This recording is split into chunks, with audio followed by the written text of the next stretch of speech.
എന്താണ് ഈ ആൾക്കൂട്ടം എന്നല്ലേ? കഥ ആദ്യം മുതൽ പറയാം. 8ാമത് സെമസ്റ്ററിന്റെ ആദ്യ ക്ലാസ്സിൽ ഞാൻ ചെല്ലുമ്പോൾ ഫീസ് അടച്ച കുട്ടികളെ ഒരു സൈഡിലും ഫീസ് അടക്കാത്തവരെ വേറൊരു സൈഡിലുമാണ് ഇരുത്തിയത്.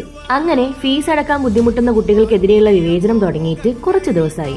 സാമ്പത്തികമായി ബുദ്ധിമുട്ടുന്ന കുട്ടികൾക്ക് വിദ്യാഭ്യാസം തടഞ്ഞു നിർത്തുന്നത് കാണാൻ അത്ര ഈസി ആയിരുന്നില്ല. ഇപ്പൊ ഫീസ് അടച്ച കുട്ടികൾക്ക് ഇതുപോലൊരു ടോക്കൺ തന്നിട്ട് ഈ ടോക്കണും ID കാർഡും കാണിച്ചാൽ മാത്രമേ കോളേജിനകത്തേക്ക് പ്രവേശിപ്പിക്കുകയുള്ളൂ എന്നൊരു നിയമം കൊണ്ടുവന്നു.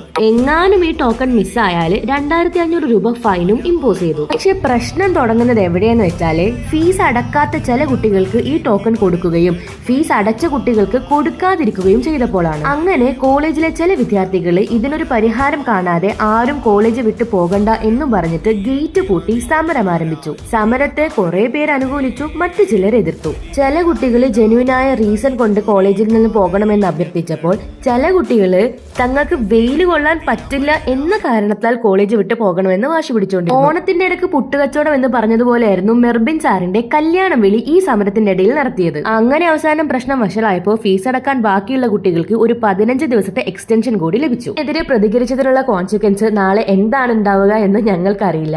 എന്തായാലും ലെറ്റ്സ് സീ. അപ്പോ ഇന്നത്തേക്ക് വിടാം.